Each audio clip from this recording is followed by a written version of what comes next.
Oh, mean, oh, oh, oh, oh. Ooh, woo.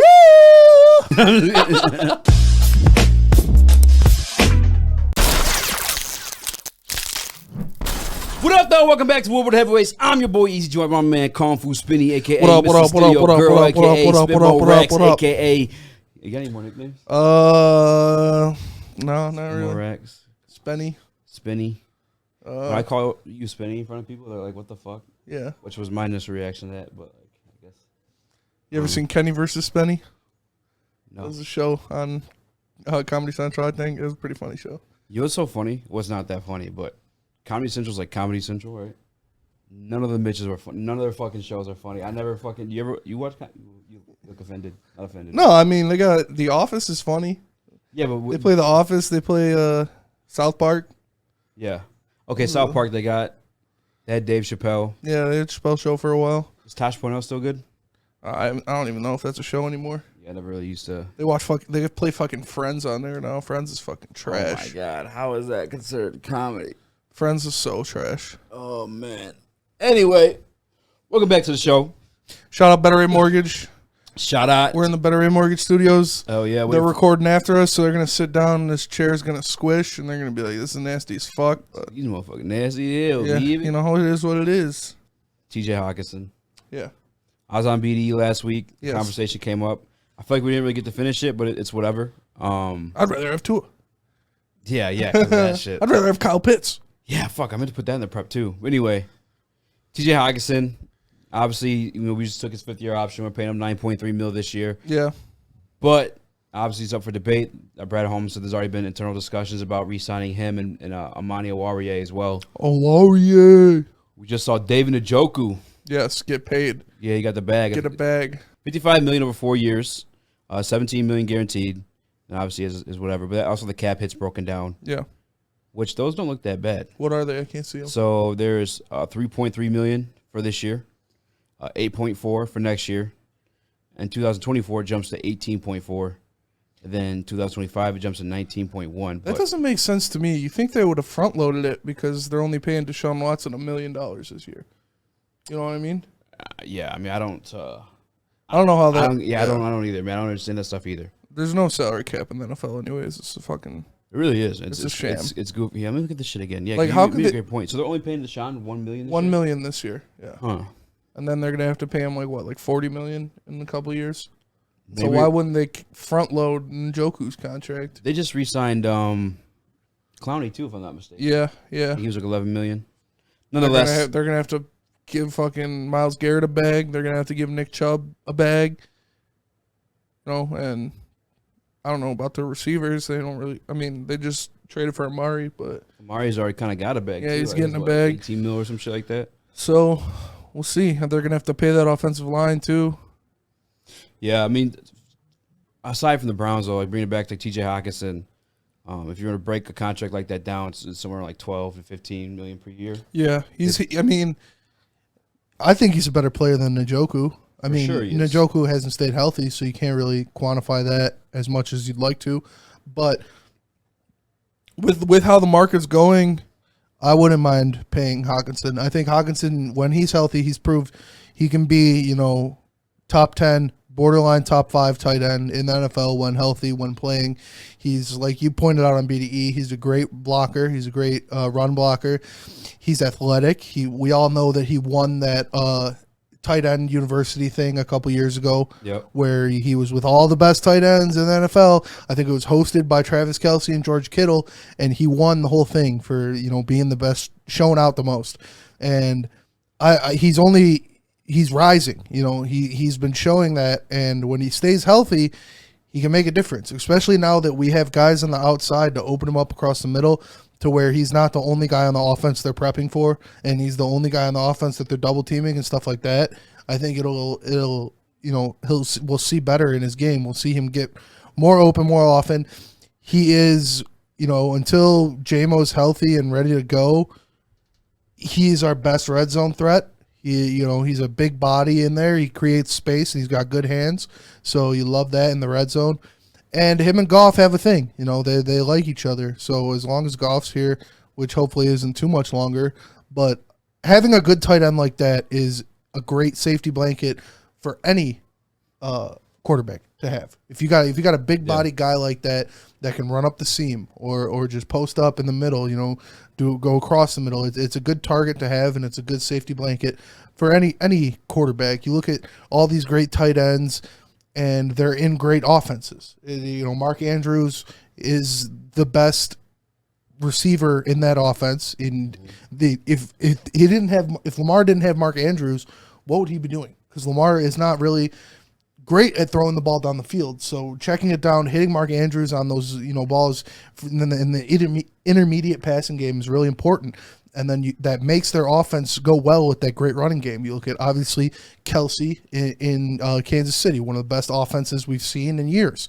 And Travis Kelsey is at the center of it. And you have George Kittle in San Francisco, which would be a fantastic offense if they didn't have Jimmy Garoppolo. Yeah. And he is arguably the most important part of it, aside from Deebo Samuel. So it's really important. A tight end position is important, and I don't think $15 million is too much to pay a great tight end like that. No, 1,000% I agree. I think T.J. Hockenson, borderline top 10 tight end in the league. I mean, we had discussions on BDE. They didn't really go anywhere. It was kind of just like saying stuff. When you look at tight end numbers, though, he's right there. I mean, consider the fact last year we only played 12 games. I was looking at the numbers. I think, still top 10 in touchdowns, which is 12 games played. Top 16 in terms of yardage. Again, just 12 games played. And then I did some real nerdy shit. I took his yards per game, which you can't really do. Yeah. But his average yards per game that season, I gave him the extra 5 games. And guess where he landed? Boom, top 10. Yeah. So he's a top 10 talent at the tight end position in the NFL. I don't think that's debatable. He blocks on the run game really well. And just again, I think you said something important too, and I touched on in BDE as well. Is dog, look at how much these wide receivers are getting. Yes.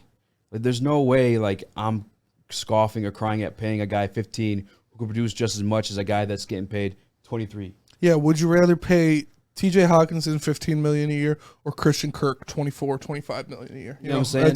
I'd much rather have T.J. Hockenson getting paid $15 million a year than Christian Kirk getting paid that much, because he's more integral to the offense. Christian Kirk is a deep threat and a deep threat alone. T.J. Hockenson can block. He can catch the ball in different routes. He can run a deep route, a deep post, a deep in, a deep seam, anything you need like that, as well as working that middle of the field. And like I said, not to sound like a broken record, but with the weapons that we have on offense, it's just going to open it up, multiple weapons. Yeah. It's just going to open up for more. What's the best offense T.J. Hockenson has been in the NFL? That was probably his rookie year when would they have Golden Tate? They still have Golden Tate. Yeah. And they had shit quarterbacks ever since then after that. Yeah, he had Matthew Stafford, they had Golden Tate.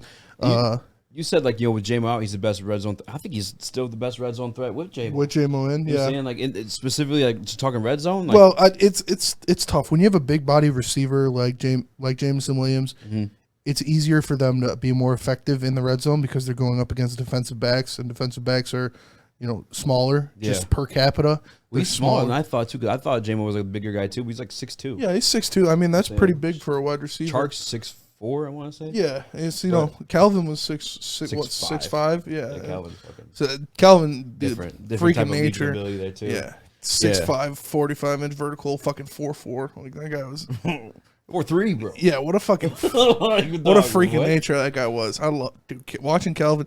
He was like a gazelle too. His long strides. It didn't even look like he was moving that fast, and then he's fucking gone 50 yards down the field. Yeah, he's just running away from guys. I remember, I'll never forget too. It was a time Patrick Peterson was the best cornerback in the league. PP12. Yeah, he was the man. PP12 sounds funny to say out loud, but but no, I remember him just taking. I think it was a slant route. He did it to him twice. I feel like in his career. Just a slant route, just fucking dust him. Dude, yeah, those slants where he'd take a 5-yard slant, 70 yards for a touchdown. Yeah. It's just fucking at that size, guys don't do that.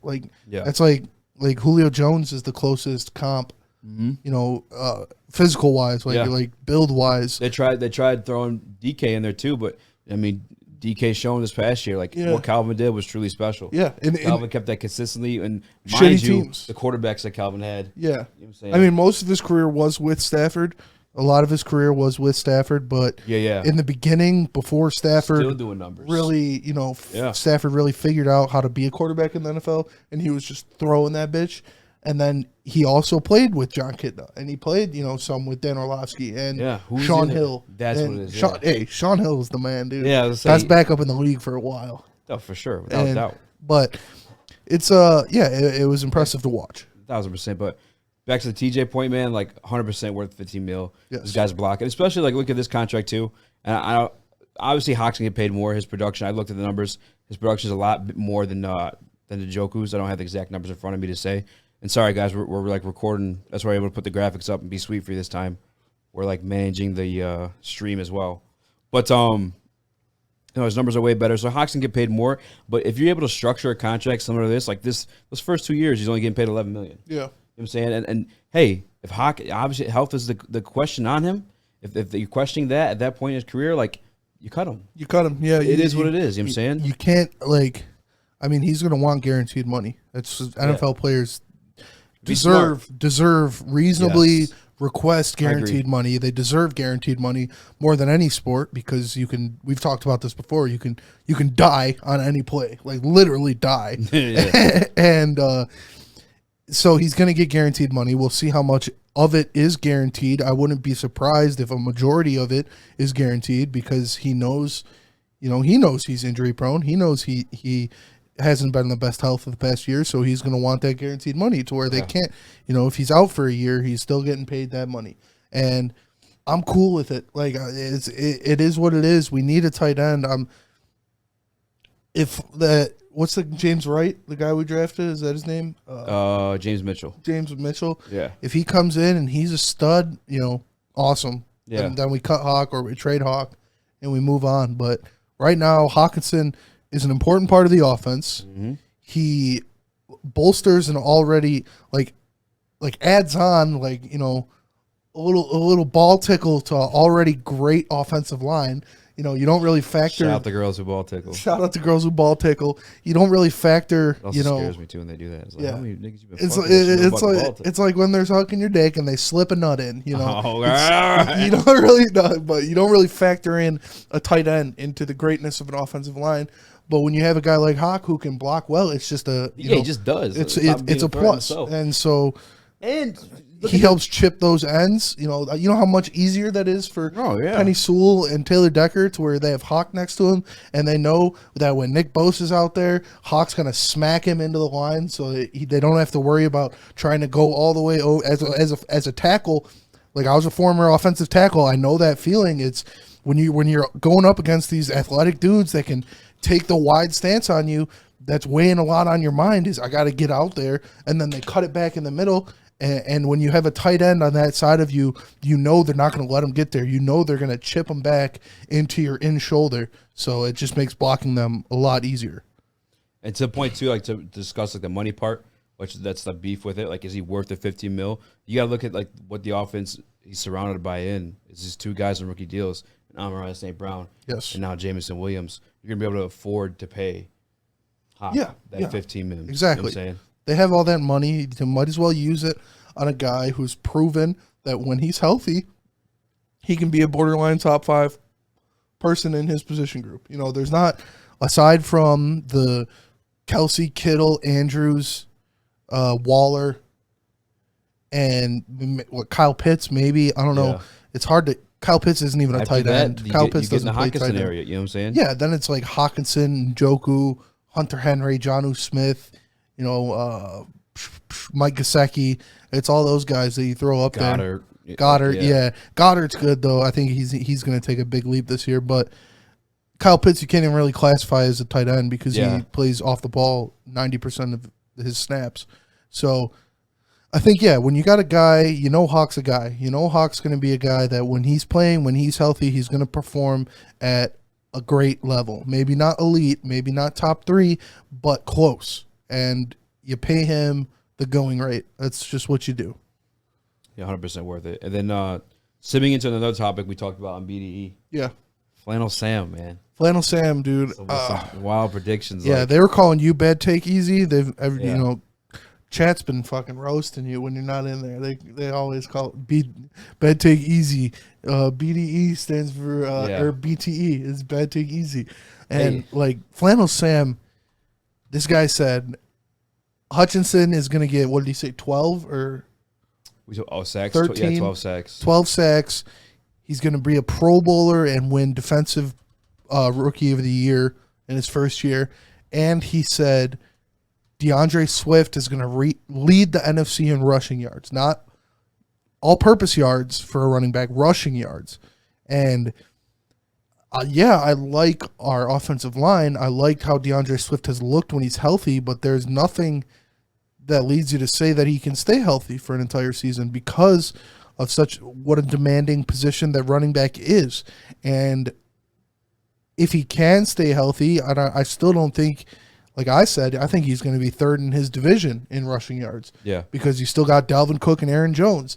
And yes, Dalvin Cook and Aaron Jones have Mattison and A.J. Dillon behind them, but those teams aren't going to want to use those guys as much. They're going to want to bleed Dalvin Cook and Aaron Jones as much as they can. Real quick, before you go too deep down that rabbit hole. Yeah. So I didn't really want to discuss like what he said per se. I just want to say like on the team in general, like yeah, obviously those are his guys. And yeah. But like, is there a guy that you do feel like has like that type of potential on the team this year? Like have a breakout season? Like tops in his position group season? Yeah. Other than offensive linemen, because I think outside because we kind of know we know Frank Ragnow is going to be top 2 centers in the league. By the way, they're saying Penei Sewell's like stronger this year. Yeah, I believe it, man. Like, look at what he was last year. He's lifting literally lifting more in the weight room this year. Like he's getting his grown man strength. Dog, what? Because he had it last year. It's a blue chip dude. That's why before the draft, damn near 32 of 32 NFL GMs said, if you got to pick one guy to be a Gold Jacket player, it's Penei Sewell out of this draft. And God damn, that's all we got. That's why Brad Holmes was jumping up and down when they signed him. You know, but if I got to pick one player to have a breakout year, it's tough. I kind of want to say. No, I can't pick any of the defensive line or defensive ends because there's so many of them. I mean, fuck, go for one, or just give me a couple. So do you think it's gonna be on the defense then? Yeah.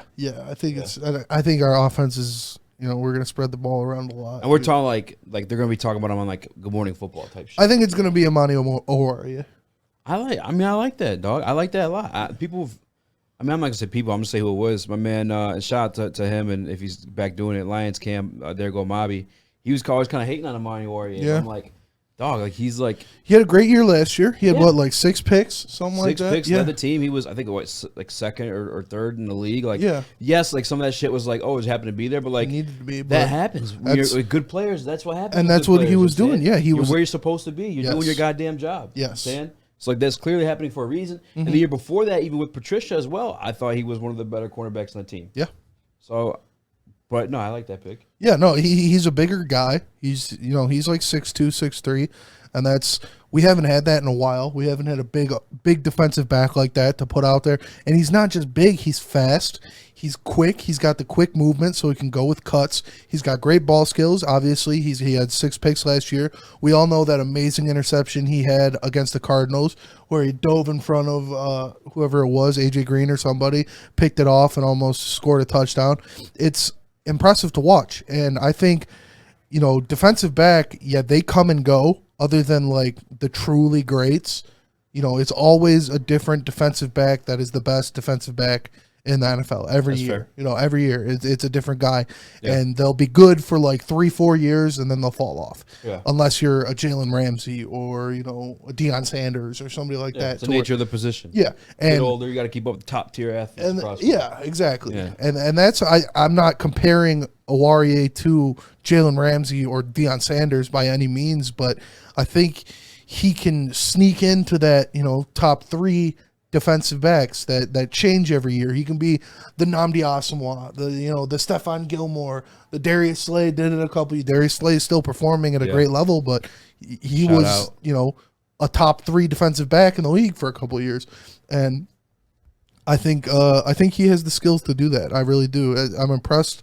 with how he plays. I'm impressed with his size, and confidence is so important, especially when you're a defensive back, because you got to have that short-term memory that if you get burned one, oh, well, I'm back. I know who I am. I'm going to make this play. Throw it to me again. And I see that in him to where he has that confidence. He doesn't let those things affect his mind as much. And He impressed me a lot last year. Who'd you pick on offense? Offense, probably T.J. Hockenson. I mean, if he can stay healthy, if he plays all 17 games, that's what this offense is built to do. Like I said, they have so many more weapons on the offensive side. They have these guys, these burners on the outside that safeties need to worry about. You need to worry about where DJ Chark is lining up. You need to worry about where Jameson Williams is going to be lining up. You need to be careful of Amon-Ra running these intermediate routes. And I think that's going to take a lot of the pressure, a lot of the eyes off of TJ Hockenson, and he's going to be able to expose defenses by messing with the matchups because they're not going to be able to put their best guy with a safety on TJ Hockenson anymore. They're going to have to guard TJ Hockenson with a strong safety or a linebacker, and he's going to abuse those matchups because he's athletic, he makes plays, and he's a big guy. And I think because he's not going to be seeing that type of coverage anymore, that blanket coverage where he's the only weapon, it's going to free him up. And I think we're going to see some big games. I wouldn't be surprised to see a 200-yard game out of TJ Hockenson next year. 200? Yeah, to where they're just, it starts early. He's got 5 balls in the first quarter to where he's just, it adds up. 12-yard catch here, 10-yard catch there, 25-yard down the seam. It adds up like that to where you're, everybody knows that you're watching one of your fantasy guys and you're like, oh shit, they keep throwing the fucking ball to him. And like, I wouldn't be surprised to do that because the weapons we have are going to take the defense's congestion away from him. We have the ability to pick teams apart. Yes. I'm saying, yeah, I'm with you. That's why I think my answer, I don't know if this counts.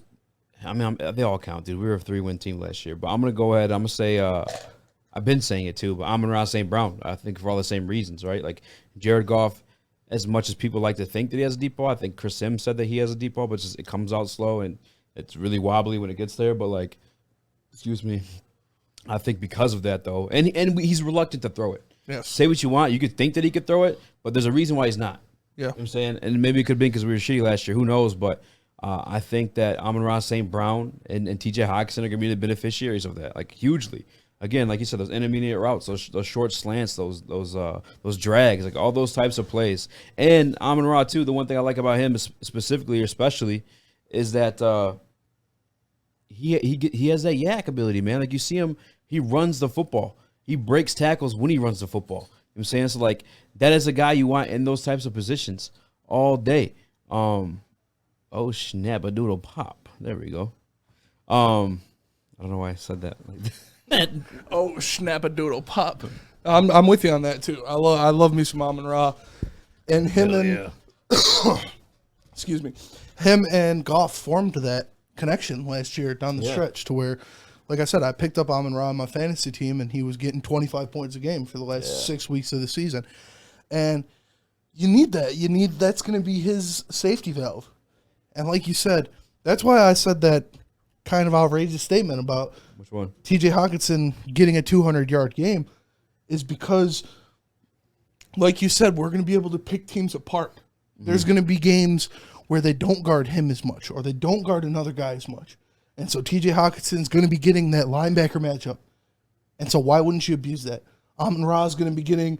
yeah. Think about, too, like, if we really want to, on the field, we could roll out Josh Reynolds. We could roll out... Oh, fixing your camera? My bad. Yeah, I'll put it on your cue. We roll out Josh Reynolds onto the field. We could try out DJ Chark. Granted, they're all healthy.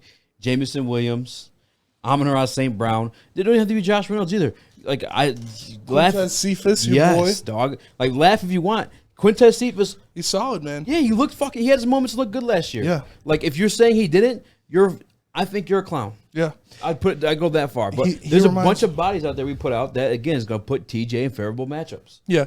Quintez Cephas reminds me of like an Anquan Bolden. He's like, he's a good, there's a really good comp. Good possession receiver. Anquan's like the elite of that, that type of player. Yeah. Yeah, he's that type of build to where he's a possession receiver. Yeah. He's the guy that you're going to throw the 7-yard slant, hit him right in the chest on, 3rd and 7. He's the guy that you're going to catch on those Michael Thomas routes to where he's running 5-yard outs, doing stuff like that.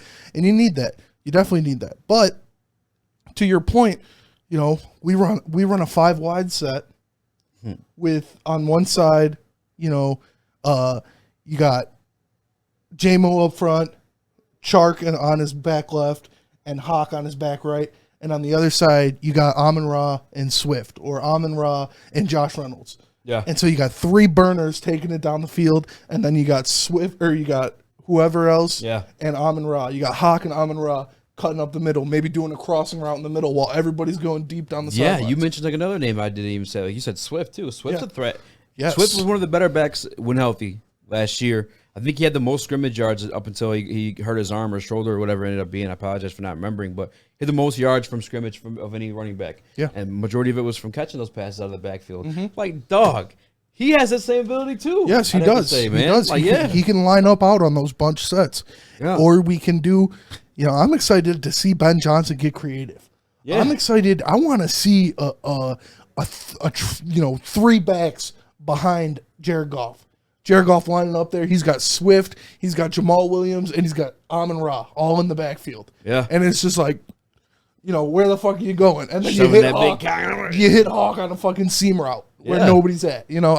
I'm excited because we haven't had this type of diversity on offense that I can remember like ever. Like, along with like an innovative like offensive coordinator and Ben Johnson too. Like, and you could say, oh, we haven't seen him yet, like in full effect, but we saw bits of him last year, and it's obviously a major difference. Like Amon-Ra wasn't running the football, or none of the receivers were running that football in the first half of the season. Yeah, saying obviously when Ben got his hands, just barely his fingerprints on that offense, you started seeing some freaky shit come out of it, and that's what we like to see. Yeah, you got to get the ball into the playmaker's hands as often and as soon as possible, and there's no faster way to get the ball into a playmaker's hands than handing it off to him. And like I was saying, the best offense we had before this was 2014. When we had Calvin and we had Reggie Bush and we had Golden Tate, and but this is more weapons. It's not as loaded at the top as that was, but it's more even throughout. Yes. It's we don't have. I can't even tell you our third and fourth receiver. Titus Young and fucking what was that white dude's name? Oh, the white Chris dude, Durham. Chris Durham. Yeah. No, you're right. You're 100% right. Yeah. That's why it's beautiful and like it's exciting. It is exciting, and that's another guy I might be scared to lose. I know Dan Campbell last week was talking about losing Glenn. I can't think of his fucking last name. Aaron Glenn. Glenn Robinson. Glenn Davis. I don't know why I was fucking thinking that. But anyway, Ben Johnson. That's another guy I'm scared to lose too, because I was even listening to just briefly. I guess Adam Schefter has a podcast, and he had Kevin O'Connell on, the Vikings head coach, and I guess that's a rumor that Dalvin Cook's been lining up at the receiver position a lot too. But obviously that guy's a fucking head coach. He stems off from like Sean McVay, who's one of the better offensive minds in the league. Everyone see you looking at that ass too. Yeah, who's that? I don't know, but I put on a solo cam so you to get exposed. Little baddie. I mean, you just saw the back. I saw the front. It ain't impressive. Yeah, sorry. You're listening to whoever that was. But anyway. Yeah, probably them. Defense is tough to call too, because we're running a completely different defense from last year. Last year was a read and react for that defensive line. This year, just letting those guys attack. I'm even hearing from the linebackers they prefer that too, because the gaps are for sure full. They don't have to wait for it to fill. Linebackers, that'll help out the linebackers so much. Is when you got these guys that are just getting up the field. You don't got to worry about what gap are they going to hold, where are they going to shift down. It's just they're just going, so you know what gaps are going to be open. You know where you need to fill, and that's important because our linebacking core is the weakest part of our team, aside from our quarterback room. And ouch. It's true. That's not even coming from a Jared Goff hater. If you ask any Lions fan, they'll say the 2 worst parts of our team are our quarterbacks and our linebackers. And goddamn right. This is where it's true. This is where we need to see improvement. We need to see if Derek Barnes can step up and be a guy. If he can be, a steal that Brad Holmes got. Are you concerned about the position group?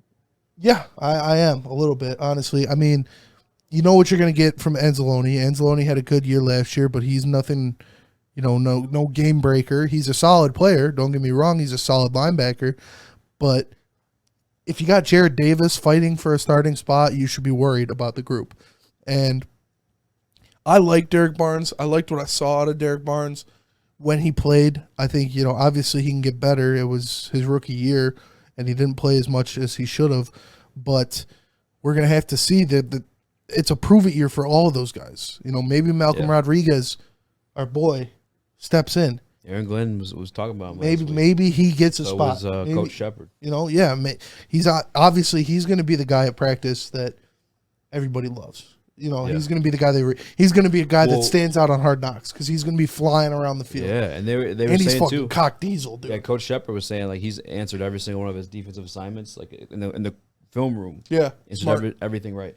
That's good. You need cerebral linebackers. That's Luke Kuechly, fucking all those guys. That's, exactly. Ray Lewis, like that's the one thing about him. They're cerebral, but like to the weakness of the linebacker group of being an actual concern of mine, I'm thinking.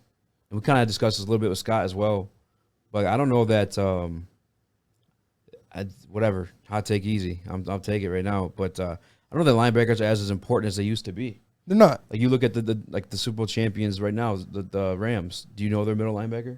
Well, now it's Bobby Wagner. Now it's Bobby Wagner, but did you know who the fuck it was before? Ogletree or you know what I'm saying? Johnson or something. And then let's look across the side, the other side of the ball, the Bengals. Who fucks their middle linebacker?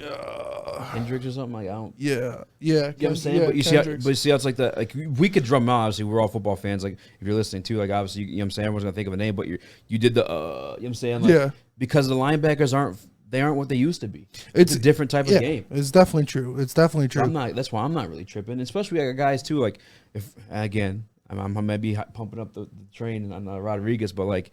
Dude, former safety, ran a 4.5 flat. Yeah. That's you know what I'm saying? That's the same as actually that's faster than my guy Kyle Hamilton. Mm-hmm. You know what I'm saying? Like that I don't know, dog. I'm not tripping. You know what I'm saying? He has the speed to cover. Yeah. The height is the question mark and obviously the arm length, but like I'm totally confident.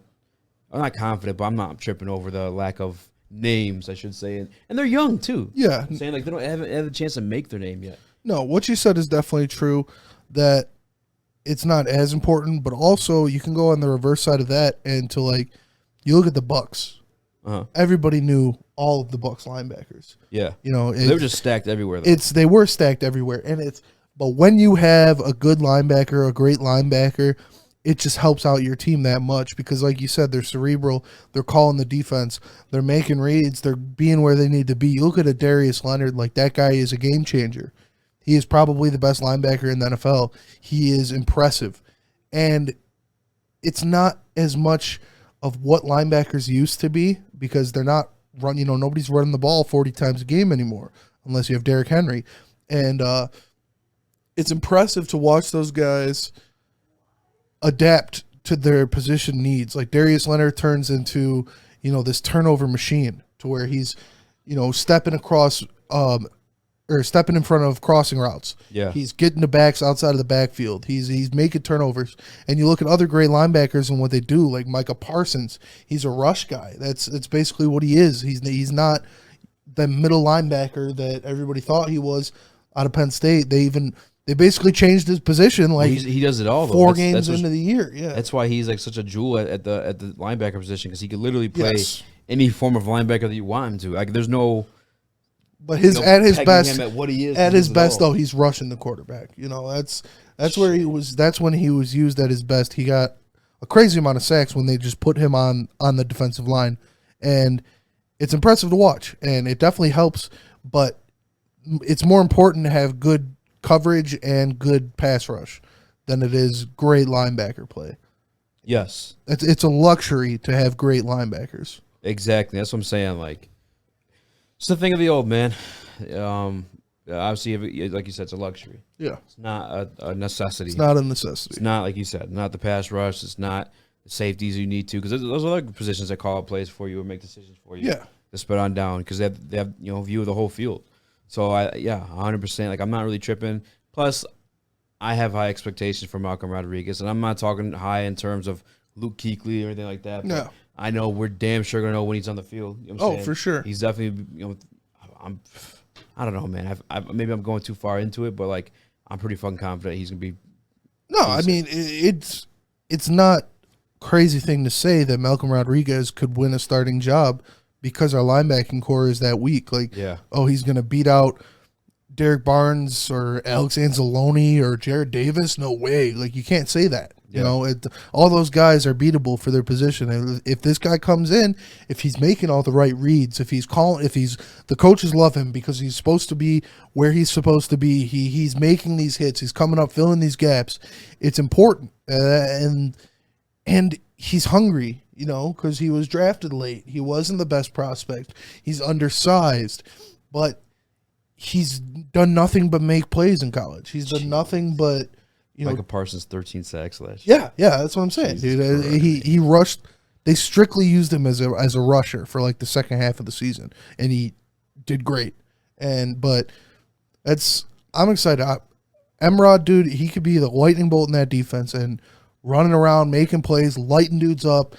Because I saw him I was watching the practice film, dude, and he's fucking big. Like he is built. He set the record for bench press. Yeah, well, I mean, the small arms kind of plays a factor into it. I hate people. It's true. It's bench press is easier to do when you have smaller arms, but it's impressive nonetheless.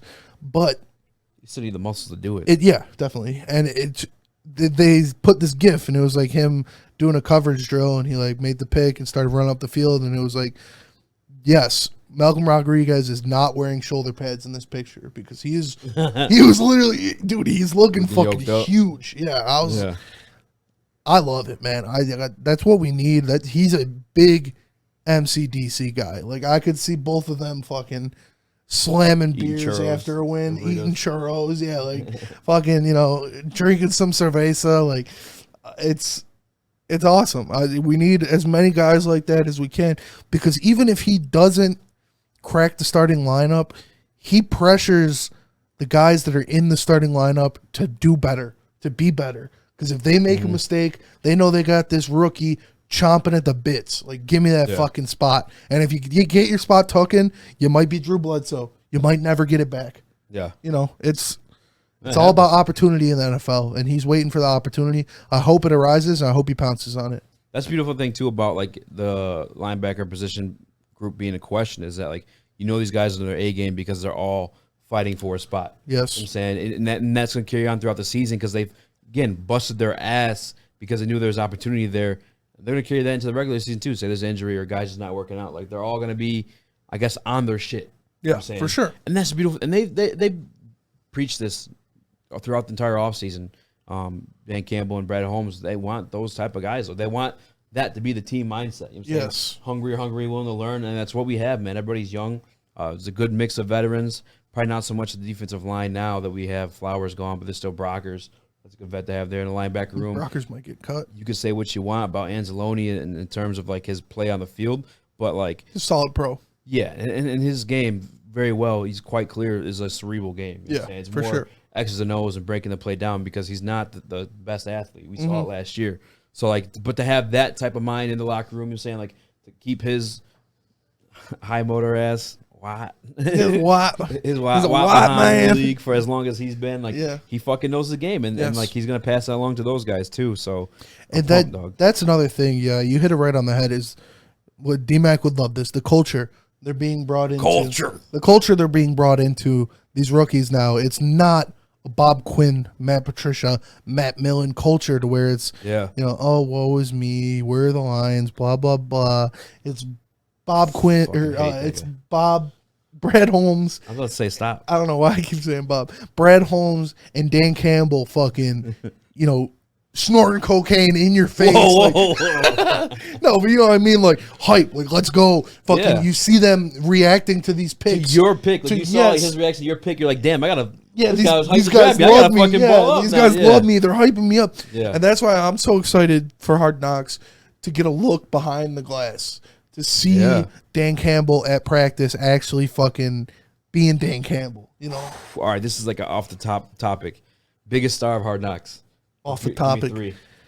You could be coach or it could be a player. Well, Dan Campbell. Okay. Yep. Malcolm Rodriguez, man. Honestly, I think he's gonna. They are because they'll be like 6th round pick. Malcolm exactly, dude. Yeah, he's like, I killed it at fucking. OSU, I don't know why, slept on me, but it's time for me to wake him up. And he's going to be like... Max Crosby was like... He's like a practice dude, like a guy that'll shine in practice because he's going to be fucking buzzing. Hungry, dude. And he's going to be hungry. So those two, and Jeff Okuda is they're gonna do Oh, they're gonna yeah, do a yeah. This is a lot. comeback They're for gonna him. do a lot about Jeff Damn. Okuda. There are a lot of names. Yeah, Jamal Williams too. Like that guy's a Yeah. character, man. People love Jamal Williams. Anime guy. Shout out. Shout out. Yeah, I'm gonna say because it's easy to say Dan Campbell. Like, I think that's a fucking gimme. Yeah, it's I'm gonna go Deuce Staley okay. because I heard he pipes up during Deuce. practices. Yeah, dude, at the Senior Bowl when they had hot mics, he's fucking Yeah. oh yeah, dropping f bombs and shit. Oh, You yeah, could that's what hear it I'm in the talking background. It was Yeah. so funny. Well, I remember like last offseason, they would like the coach would be chirping at each other. You know what I'm saying? Yeah, Like, oh, yeah, They would dude. be chirping with freaking Aubrey Pleasant there and Glenn, like, no, we gonna get you. You know what I'm saying? It's Hell like, yeah. hell yeah, dog. Like, That's you dog, need that shit, man. Yeah, 1,000%. But yeah, I'm gonna say Deuce Staley. Man, Jeff Okuda, I'll steal that one. It's got There's just so many because Amon Ra could be one too, dog. Amon Ra could be one. Yeah, Yeah, like there's a lot of fucking Jamal Williams, like I said. Jamal Williams. I wonder if it's because like it's our team that we feel that way. Because I feel like you couldn't say the same in years past with other teams. Like I'm thinking specifically with Tampa. I'll watch theirs, the Raiders. I mean the Raiders, dude. Yeah, I feel like we just have so many guys like Max Crosby for the Raiders. Max Crosby, just yeah. Who else? beating alcoholism and. Oh really? Oh yeah, dude. He went to rehab for a while. Like he was Damn. an alcoholic. I guess you have him. Hardcore They alcoholic. didn't really follow Waller, did they? No, I don't think so. That's weird because he's a guy of the story too. Yeah, He's fucking literally the same thing. Yeah. Rehab and all that shit. yeah, but One of the best tight ends. it's there's a lot of characters to choose from on this Lions roster for sure. And All right. I'm just excited to watch it. I see him peep your phone. Yeah, it's 2:30. It's 2:30. We gotta be out of here by 3. So let's jump into it. You had a topic you want to talk about Yeah. with the Detroit Pistons and Kate Yes. Cunningham. Lay it on me. Wings So- and guards is what it looks like. Yeah, with our draft position, we're at 5, right? There's like a consensus that it's down to 4 guys. There's a consensus that it's going to be between Jaden Ivey, Shaden Sharp, Keegan Murray, or Benedict Mathurin. You might hear a little bit here and there from different guys, but most people are talking about those 4. And the way I look at it, it's like you got 2 different camps to where if you draft a Keegan Murray or a Benedict Mathurin is, if he reaches his potential, he could be better than this. He could definitely exceed the box I'm about to put him in. But for all, just so I can do 2 and 2, if you draft one of those guys, they're the wing guys. They're the 3-and-D, defenders that you put around somebody. So that's putting somebody around Cade. That's building a team around Cade to where you got like a Luka Doncic, Dallas Mavericks thing to where you have your centerpiece, you put guys around him that will benefit him. And if you draft a Shaden Sharp or a Jaden Ivey, that's putting a guy with Cade. That's getting a number 2. That's getting a Jaylen Brown for your Jason Tatum. That's getting a Klay Thompson for your Steph Curry. That's getting your running mate, and then you get other pieces to fill in there. So obviously we see how that works out. Right now I just said it because it's Warriors versus Celtics in the finals, and it's the 1-2. Yeah, you got the defensive stalwarts. You got Draymond Green and Marcus Smart. You got the guys that come off the bench and they make shots. You got Jordan Poole, another big guy for them, and then Boston just has a shitload of guys that they go in there and they make shots. But that's basically what you need. How you need to start building your team is one of those 2 philosophies. Are you going to draft somebody to put around Cade, or are you going to draft somebody to put with Cade, to put next to Cade? And that's, I think, putting someone next to him, getting that 1-2 punch is more important at the moment because we already have some of those guys to put around him. We have a Sadiq Bey. We have that guy that's going to be the 3-and-D wing guy. We have Killian Hayes. We have a defensive stalwart, the guy that'll be out there making defensive plays, might come in late game, can handle the ball, do different stuff. We have a big that can shoot. We have a Marvin Bagley. We might sign another big, whether it's DeAndre Ayton or Mitchell Robinson, that can play defense and can get buckets down there. So I think we already have kind of the building blocks of the Celtics or Warriors philosophy formula, but we need that second piece to go next to Cade, which in my eyes would be Jaden Ivey or Shaden Sharp. So one hole I'd poke in that, and it could be me being picky, but it goes to my philosophy with the bigs, the wings, the championships. Klay Thompson, 6'7". Yeah. Jaylen Brown, 6'7", 6 6 inches. and they can shoot. Mm-hmm. Both those guys can shoot fairly well. Like Jaylen Brown, I meant to call you out for this, but you compared, I think it was either Ivy or someone to Brown, but Brown shoots like way more consistently. Yeah, I looked it up. It's bigger. He shoots like 37%, but he's streaky. That's 37 is like good as fuck. If you look at his game log, it's streaky. Yeah. He'll shoot, 5 for 5 one game, 4 for 5 the next game, and he shoots 0 for 5, and then 1 for 5, and then 1 for 3, and then so he's got the shot there. But I guarantee if you ask Jaylen Brown what he thinks he needs to get better at, it'd be more consistent jump shot. And yeah, I said, could Jaden Ivey be a Jaylen Brown type player? I said that's, obviously he's not as big, but could he fill that role? Yeah. And yeah, Jaylen Brown, but Jaylen Brown shot 29% in college from 3. This is the past 2 years are his first 2 years with 7 or more attempts. Yeah. And yeah, he shot at 35%, I think, the first year, and like 38 the next year, which is good. It's impressive, especially in NBA. Yeah, and you got to keep it up. But like I said, if you break it down game by game, it is streaky to where he'll go cold for a while, and that's because I was comparing Benedict Mathurin to different people, and I said I see Benedict Mathurin being more of a Desmond Bane or Klay Thompson, because those guys are mid 40s. Those guys are 43, 44% 3-point Mathurin shooters. shoot that consistently? Yeah. I was looking at him. This is tough, man. I don't want anyone to have like these type of expectations for Mathurin, but Mathurin, I gotta start saying that correctly. I always put like an N in there for some reason. I'm like an old person. You got any Pokemon cards? Yeah. Pokemon, Grandma, shut the fuck up. We're going to Kroger's. Yeah, Myers. Yeah. But Jimmy Buckets. Jimmy Buckets. Fucking high intensity guy, 6'6", 6'7". I mean, he's a better shooter. Loves to play defense. You said Mathurin's a better shooter? Yeah. Yeah, you would love that. Yeah. Oh, yeah. For sure. Shit, if he's Jimmy Butler, but Jimmy Butler, like that size too, like he's guarded multiple positions. When he got drafted, Jimmy Butler was like a late teens draft pick, I'm pretty sure. Maybe even later. Maybe later than that. See Jimmy Butler. I know the NBA just posted like he was drafted in 2011, pick 30. 30, yeah. So yeah. Well, that's obviously, he came out of Marquette. He wasn't that great in college. So and he definitely molded. He turned into a better player the more he got.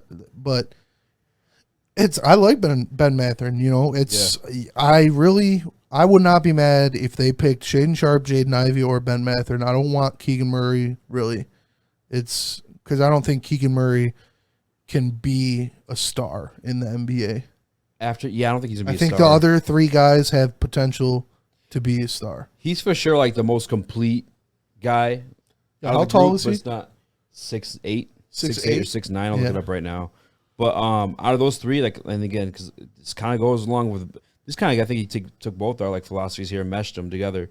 I think the pick's Mathurin, because then you have a guy that's 6'6", 6'7", shoots consistently from the 3. He's going to give you that, the multiple positions covered on defense. I don't think Ivy's going to be a bad player. I just don't know that it'll be like a winning formula type thing. Yeah. And then that's just it for me. Obviously, I've stated that at this point. I'm not trying to like argue anymore. It's just my belief. I've had no one yet to change my opinion on that. I've spoken to people I respect highly, Bryce Simon being one, Jeff Ifrady. We're gonna have a talk with him and Sean Murphy this Wednesday. I'm pretty sure on what's it called, the court or some shit like that. From half court. Yeah, from half court, but they call it holding court. Oh yeah. Whatever. Like a courthouse or something like that. Yeah. But just no one's ever able to change my mind on that one, so I can't really sell myself on Ivy.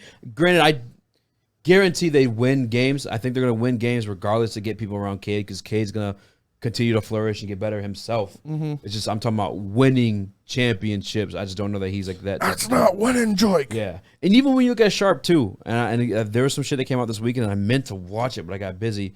But there's big question marks on him and his ability to, not turn the ball over. Yeah. Which, granted, if he's playing with Cade, I'm assuming him of a catch and shoot role, or just like rolling the rim. He's got that 7-foot wingspan. That's gonna help you out on defense. You look at Dwayne Wade, the greatest, probably second or first greatest shooting guard, defense wise, and maybe Michael Jordan, but no, he's the 3rd best shooting guard of all time. Yeah. But on MJ defense, and though, Kobe. Yeah, and he for sure has the most blocks, though, and I attribute that to he's the best shot blocking shooting guard for sure. And I attribute that to his 7-foot wingspan. You know what I'm saying? Like, that shit matters. Like, size matters in in fucking NBA and basketball. Like, there's a reason why these guys are fucking 6'6" and 7 foot tall, and you don't see 5'6" guys in the league. Yeah. You know what I'm saying? Like, no matter how fucking good your buddy is at 5'6", he's not hanging in the NBA because these guys are 6'6" and they have enough length to block, even if you beat them. Like, look at Isaiah Thomas, man. Yeah. Isaiah Thomas, not our Isaiah Thomas, the other Isaiah Thomas. Yeah, that's a great example. He was an MVP candidate for his year in Boston. Out the league. And he's out, he can't get more than a 10-day. Yeah. You know, it's tough. And that, dude, Bryce has been selling me. Shit, Keegan Murray's, okay. What? Sorry, I got hype. I fell in love with Keegan Murray again. So he's 6'8", 7'6" wingspan. Yeah, but he's not athletic. He's not that. He's not actually athletic, no. But Bryce has been selling me on Ben Mathurin. We talked to him, obviously, on the pod. Yeah. We had him on. A longer wingspan than Giannis. We had him on BDE today, and it's, he's been selling me on Mathurin. Oh, man. I'm so up in the air with this draft. Yeah. I'm not up I just think Keegan Murray he's not big enough to be a paint presence, and he's not like athletic enough to really be a great wing. He's like right in the middle. Yeah, no, so for sure. He's not big enough to guard the big guys in the NBA, and he's not athletic enough to stay in front of, a Giannis or a Kevin Durant or a Jason Tatum. It'd be easier to fall in love with him too if you had that dog in him, because what that was the question about Draymond. You look at how successful Draymond's been. I mean, but guys like that can last in the league. It depends where they go when they fit in that system. Because Draymond, perfect system to be in. You know what I'm saying? He's got guys shoot all around him. He can run the floor. Keegan Murray's not Draymond. He's more like different players completely. Like Kuzma. Yeah, but Keegan's bigger than Draymond too. Like, I think Keegan will. I don't know if his wingspan is though. Draymond's got a crazy wingspan. Dude, 7'6". Yeah. That's longer than Giannis's. Yeah, is it? Yeah, listen to this one. He used that 7'6". Yeah, 7'6" wingspan of his to get back and play. As if when he gets beat off the dribble, they're talking about. Let me look at Draymond's though, because now I'm curious. Draymond's 7'1". Giannis is only 7'3" though. That's kind of blowing my mind that Keegan Murray's is longer than Giannis. Let me double check. I don't. Is that double check on Giannis? Who wrote that article? This is NBA.com. Wow, 7'6". That's like honestly unbelievable.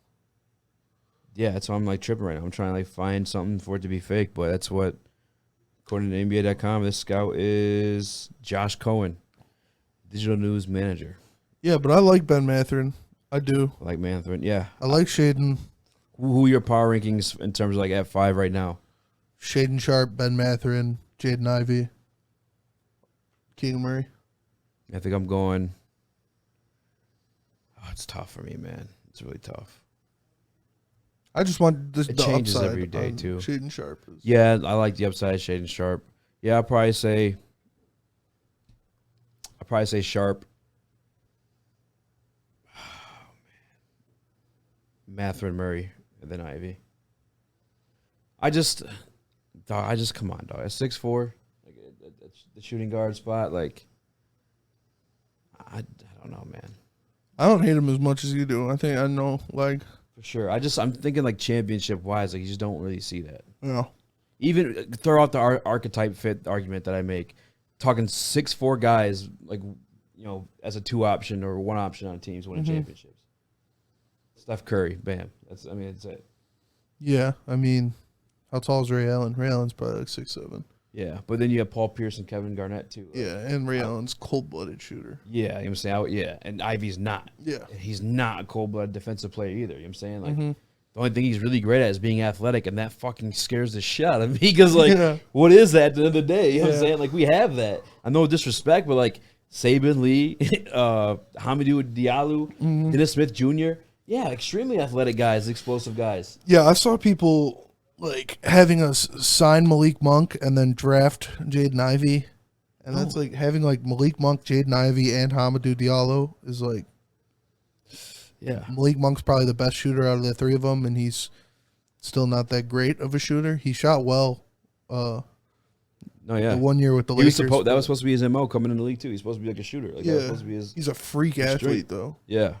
No, I mean, it's just like, I don't know, man. Like, you need to knock down a 3 or do something great. Another thing too, like per film study too, like this is no like out of my ass bullshit. Like he struggles going to the left. And obviously he's growing as a player, but he's a sophomore in college at this point. His mother is a coach at this point. Like, yes, it will probably be there at some point in his career, but I don't think it'll ever be like elite to where he'll be able to finish. Even when he goes to the left, he tries to finish with his right. You even watch his workout videos, which, by the way, I would do when I shot him out. 5 threes in a row, I counted them. Yeah. Because usually watch those workout videos and there's cuts to like the sweet shit. Mm-hmm. His is the only one where I only watched 3 of them, to be fair. But his only one, though, was like 5 straight. Yeah, I watched that cuts. workout video. And Threes. It looked good. Yeah, he shot like 2 from the top of the key, 2 from the right corner. And even in that workout video, you watch when he goes to the left, he finishes with his right hand. Yeah. You know what I'm saying? Like, that's not, unless you're truly elite, yamming over people, like fucking what you're supposed to be, but like, not supposed to be, but some people think you could be. Then that you could do that shit, but like, you saw it in college, it failed them a bunch of times. Yeah. And this is per like film study, not out of my ass. Like, you go watch it now if you want to. When he goes to the left, he tries to stubbornly finish with the right hand. It's not. He'll have the left wide open. He won't take it. Yeah. But whatever, man. We'll have to wait and see. I do want to ask you this though. You could definitely improve on that though. Yeah. And the only thing that worried me though about it is like, again, sophomore, and his mom's a fucking coach. You know what I'm saying? Like, championship player too. Yeah. It's like he's just I don't know. Maybe just too stubborn to want to do it, or his athleticism lets him get away with it at other levels of the game. But the NBA is gonna be it's different, man. That's true. We're talking about signing DeAndre Ayton. It's hot out there. It's hot in the press. Cool. Like, you'd be sweet to have the team. $30 million though. You cool with that? I mean, I'm cool with the logic of it because that's the going rate. You know, that's what NBA players get paid. So I don't want them to pay him $30 million. I don't.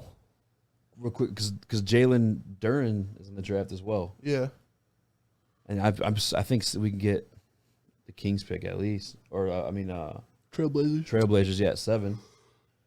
Would you rather? I think I've asked you and Jeff this already, but now that you're actually considering the cap space of Ayton, like, would you still rather have signed Ayton to the max, or draft a Duren at 7? I've said this before that I want to go for potential in the draft, and I want to go for wing and length in the draft, and I think we can get a 7-footer. You know, that's without paying them the max. Like I said, I know I've been beating a dead horse with the sign Mitchell Robinson, but like I said, Mitchell Robinson is a good fit. He's not going to cost that much money.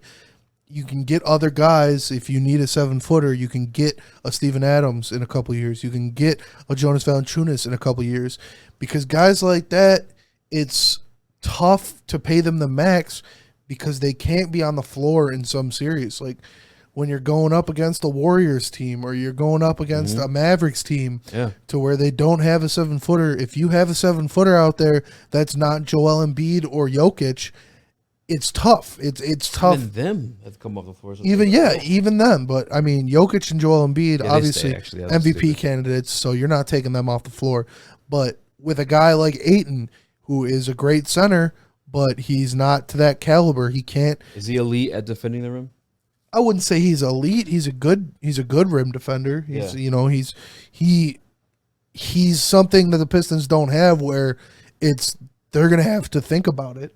Yeah, it's like you're driving to the paint. You're gonna have to think about DeAndre Ayton standing down there. You're not just gonna be able to go do an easy layup in the paint because you will swat that shit. Yeah. But Mitchell Robinson is an elite paint defender. He's an elite rim defender, and he needs to stay healthy. And he's not. Gun to your head though between him and Duren. Duren and like Mitch Robinson, like you're either using the 7. Not Mitch Robinson, Ayton. Like you're either signing Ayton to a max, or you're drafting moving Grant for Duren at 7. Essentially at 7, yeah. Oh fuck. I'd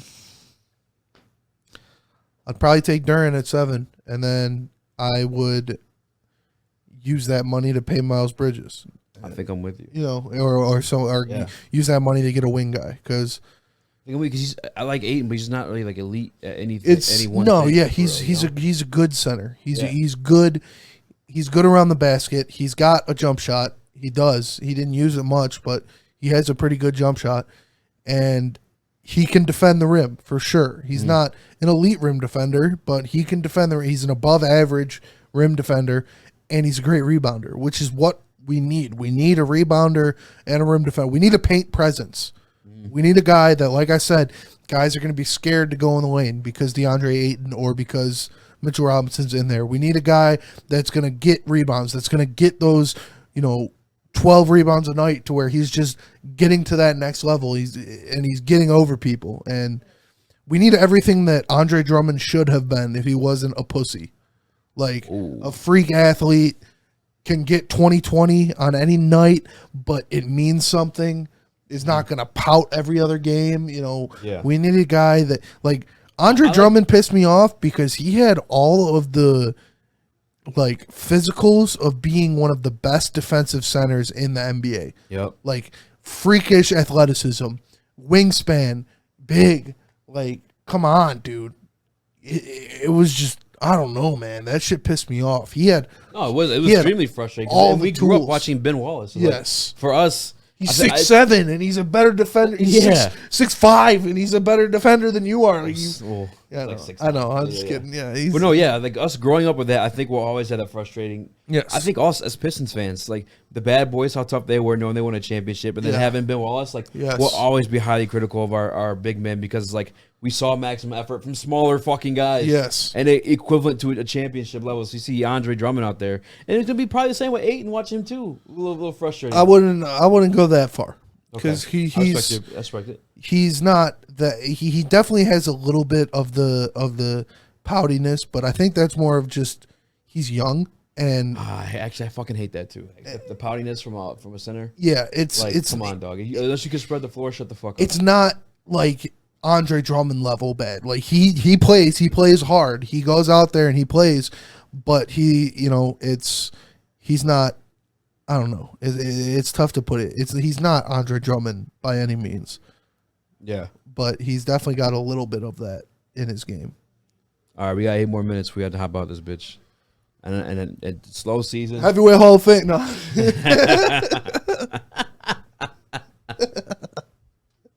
Just shout all day ones and who know what that is. TJ Dillashaw possibly fighting for the championship at 135 against Aljamain Sterling. Yes. Had 2-year suspension for doping. Came back, beat Corey Sandhagen, who's ranked up pretty high. And I don't know if you remember watching the fight. He's banged up during it as well. Mm-hmm. Lost fucked up his leg clearly and something with his arm as well. Are you mad at that or is it deserving? No, it is what it is, man. He deserved it. He won the fight. I think he's going to win the fight. I think he's going to beat Aljo. I'd say he'd probably be the favorite, yeah. TJ Dillashaw, I liked him before he got caught for the dope. He was fun to watch, man. Yeah. Fun to watch. Dude, really fun. He's like, I almost feel bad for him, but not. I also kind of don't because he's kind of also like a douche. Yeah, he's a doucher. Yeah, I don't want to say it because I want to try to get him on the show. Sorry, TJ, if you ever hear this. A little bit of a doucher. No, for sure. And did you see Jorge called out Conor? I did see Jorge call out Conor, and he's been calling out Conor though, but I don't know. I mean, I can see Conor taking the fight. Dude, Conor's not scared. These guys aren't scared of no one. But fuck no. Yeah, it'd be a big fight. I don't think anybody's scared of Jorge. I don't think any legit fighter is scared of Jorge. Yeah, or anyone. I mean, he's got power. Like he'll knock somebody out. But I mean, somebody who's an actual fighter, like not just a puncher, not just a somebody that is a former UFC champion, is not going to be scared of Jorge. Yeah, I think that fight more than any other fight is probably what I want to see Conor come back to. I don't give a fuck about watching the fight Usman. I mean, obviously I'm going to watch it. Yeah, I don't give a shit about I don't want to see Usman whoop his ass. I don't want to see him fight Nate Diaz again. Yeah, don't give a fuck to see him fight Nate Diaz. Are you a Nate Diaz fan? I like Nate Diaz, yeah. I like him, but it's I don't get excited to watch him fight. His last couple fights have been annoying, but his whole career to me is he's fucking just doesn't get knocked out. Yeah, he's still going. He's a fucking zombie. Yeah, but he doesn't do anything sweet. You know what I'm saying? Jorge almost punched his eye off. Jorge bullied that man. Yeah, it was schoolyard dumping him and shit. Yeah. Dude, his fucking eye was if it would have connected, it was coming up here and from down here, and if it would connected right here, that shit would have flopped. His whole eyelid would have flopped. Man, it was nasty. I got on a little tit for tat in this debate, and to be fair, it was a Colby Covington fan. God, I know, but they told me that Jorge was a better fighter than Dustin Poirier. I said no. No, out of your fucking mind. Dustin Poirier is one of the best boxers. He has a ground game. Yeah, no. Look at the names of his resume. Okay, good. Because I was arguing. I'm at the same time, because I do. I do seem stubborn. I come off stubborn, but I do try to fucking like consider like people's arguments. You've Yeah. changed my mind a couple times. Yeah. I've come back and apologized. I'm like, oh yeah, you're right. Shit like that. But like when I see right. it that way, but if I don't, I think you're a retard. I'm just kidding. But I'm listening to this cuck and I'm like, this guy's kind of a cuck. I don't know if I respect his opinion, but I'm trying to like think like is Jorge. But no, dude, Dustin's fucking Mac. Dustin's a better fighter. He's the only human alive to knock out Conor McGregor. Yeah. You know what I'm saying? Fucking Dustin Gaethje. Yeah. The war with Dan Hooker. Fucking say what you want about the Charles Oliveira thing. I mean, that, whatever, but he lasted longer than Gaethje. Yeah, I mean, lasted he dropped him too. Yeah. So, I mean, like, yeah, okay. I said to make sure I wasn't stupid. No, Dustin's Not stupid. I know I'm Dustin's stupid, a better fighter than Jorge for sure. It's Yeah. He's just a more complete guy. Speaking of guys who's fought, Max Holloway versus Volk, that's coming up soon, man. Is it? Yeah. Oh yeah. That's like I think it's Oh, less fuck. than a month away. Get the fuck out of here. Yeah. You're lying. No, Volk versus Max 3. I'm pretty sure. Stop. Don't tease me. Is that like 3 or dog. 4? That'd be 3. Don't tease me like that. I don't even believe you right now. I'm going to look it up too. Did you find it? No. Oh. Somebody's calling me. Oh. Well, to anyone who here from the Speakeasy, hey, my day ones, I appreciate you guys. I promise we're going to cover a lot more MMA, especially with it being the off season for both football and NBA. Yeah, anybody who's here from Sit Down with Spencer, appreciate you guys. You're my day ones. Hell yeah. What is Sit Down with Spencer? I did it for the state news. It was a radio thing. How long was it? It was like an hour. I did like 2 of them a week. What? Yeah.